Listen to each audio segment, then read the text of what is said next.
You know the story. We watch it every year. It feels like an old legend.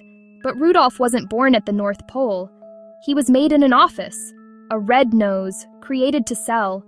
A marketing idea that became a Christmas tradition. So, myth or marketing? The answer may surprise you. Rudolph's story is a classic underdog tale. Other reindeer names came from a poem, while Rudolph's tale arrived decades later. His story began in 1939 and spread quickly. Rudolph spread fast, carried to millions by radio and records. It shows how an idea hits a tipping point. But the real story isn't the one you know. It began in a department store with a grieving father. It was marketing genius. In the summer of 1939, the story begins at Montgomery Ward. Still healing from the Great Depression, the department store needed a way to lift spirits and sales. The plan was simple: create a free Christmas booklet for kids. It would feature a lovable new character the company could own, a heartwarming tale that also sold. The task fell to Robert L. May, a copywriter for Montgomery Ward. Facing immense personal hardship, with a terminally ill wife, May drew from his own lonely childhood.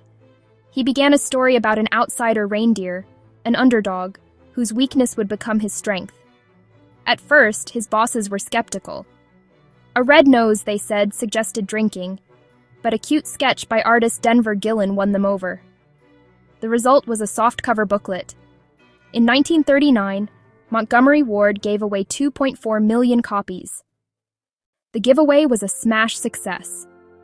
Robert L. May had tapped into a simple truth: acceptance and belonging. For years, Rudolph was exclusive to Montgomery Ward, but production paused during World War II. After the war, Montgomery Ward's president made a remarkable gift.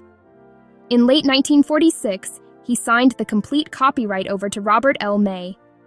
The character May created now belonged to him, giving him the freedom to guide its future. That transfer was the tipping point. May now owned Rudolph and aimed for mass media. A breakthrough came through his brother-in-law, songwriter Johnny Marks. Marks saw a hit song in the story. He wrote simple, catchy music for the rhyme. But finding a singer was hard. Big names like Bing Crosby and Dinah Shore passed. Then, urged on by his wife, Gene Autry agreed. Autry's 1949 record was a holiday rocket, selling over 2 million copies in its first year. The song fixed Rudolph in the Christmas canon forever. In 1964, the Rankin-Bass stop-motion TV special premiered. Airing every year since, it became the most influential version of Rudolph. The special kept May's simple story, but added beloved new characters like Hermie the Elf, Yukon Cornelius, and the Island of Misfit Toys.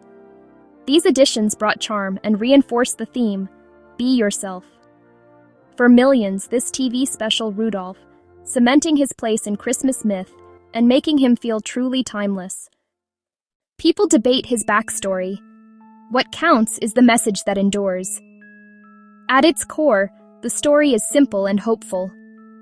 A writer's desk and a family's need shaped it. Not ancient legend, but human experience. Another myth claims the herd only accepted him for his utility, a cynical reading that turns a lesson in acceptance into a warning about conditional approval. In the 1964 TV special, Donner is ashamed of his son's nose. But May's 1939 poem ends another way. The other reindeer see his bright nose saves Christmas. They stop teasing and welcome him. Their praise is genuine.